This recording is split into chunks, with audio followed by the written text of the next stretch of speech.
by virtue of the invitation that was issued by the Speaker and the acceptance of it by Prime Minister Netanyahu on 2 weeks in advance of his election, is that on both sides there has now been injected a degree of partisanship, which is not only unfortunate, I think it's destructive of the fabric of the relationship. From the agreement that is forming, it appears that they have given up on that commitment and are accepting that Iran will gradually, within a few years, develop capabilities to produce material for many nuclear weapons. They might accept this, but I am not willing to accept this. Well, the Israeli Prime Minister Benjamin Netanyahu coming to Washington next week. Of course, we knew that the relations were tense between the Obama administration and the Israeli Prime Minister. But what about today? Here's the Secretary of State on Capitol Hill. The Prime Minister, as you recall, was profoundly forward-leaning and outspoken about the importance of invading Iraq under George W. Bush, and we all know what happened with that decision. He may have a judgment that just may not be correct here.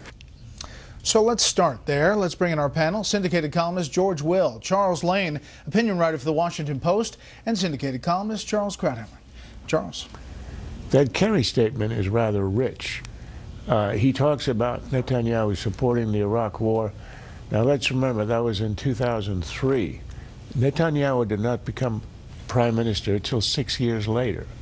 So here we have an opposition politician in a country 3,000 miles away, while at the same time John Kerry himself was in a position of influence. He was a senator, he supported the war, he voted for the war.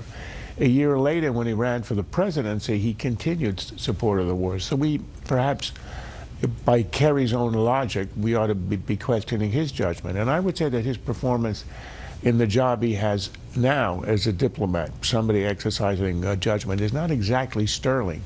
2 conferences in Geneva about the Syrian war that have all dissolved in disarray.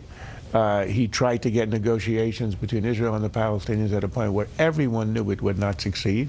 Of course, it collapsed, and it helped precipitate the Gaza war. And lastly, he has spent the last year and a half chasing Lavrov, the foreign minister of Russia, around Europe with absolutely zero success, and getting played by the Russians on Ukraine. And what he does is he complains, and he said this publicly, that the Russians have lied to him, which is absolutely astonishing to hear that anybody in his position would be surprised that a Russian foreign minister would speak an untruth. Chuck, you know, you hear the administration stepping up this rhetoric ahead of this visit. Obviously, like I said, we knew things were tense, but this is almost to a different level ahead of an Israeli prime minister's speaking to Congress. You know, we knew that the personal relationship between President Obama and Prime Minister Netanyahu was bad. We knew that. Then we knew that the politics were sharp. What we're seeing now is almost like beyond anything we'd seen before, because I almost see these statements by Susan Rice and John Kerry taken together as an effort by it's almost like an effort by the administration to emphasize how bad Bibi Netanyahu is for the relationship between the United States and Israel. And of course, that is Netanyahu's weak point in Israel. Inside Israel, where he's in a very close election coming in 2 weeks. I think it's now reached the point where the administration is so upset with him for seeming to intervene in our politics, and by the way, I think it was a bad decision by Netanyahu, that they're now responding in kind. Is it possible, though, George, that this is meant to minimize the potential impact of that speech? Now, as they get closer, all of the reaction to the leaked details of this possible U.S.-Iran deal seem to be spurring a lot of siding with Netanyahu, at least so far. Well, if they're trying to fine-tune the reaction to the speech, they're being too clever by half. I think part of this is visceral. Yes. We have a community organizer dealing with a commando, and they just they're not on the same wavelength. And this fabric of the relationship to which Susan Rice referred began to fray early on when this administration vociferously complained about Israel building housing in the capital of Israel, in Jerusalem. So they've been picking a fight a long time. We've had bad moments in the U.S.-Israeli relationship. Eisenhower, with extreme brutality, stopped the Suez invasion of France, Britain, and Israel. And under other presidents, there have been moments of tension. This, as I say, is visceral, it's personal, and there's a kind of culture clash between this administration and the administration of a country that lives in a dangerous neighborhood. I want to play another soundbite from Secretary Kerry today about the threat overall and where the U.S. stands.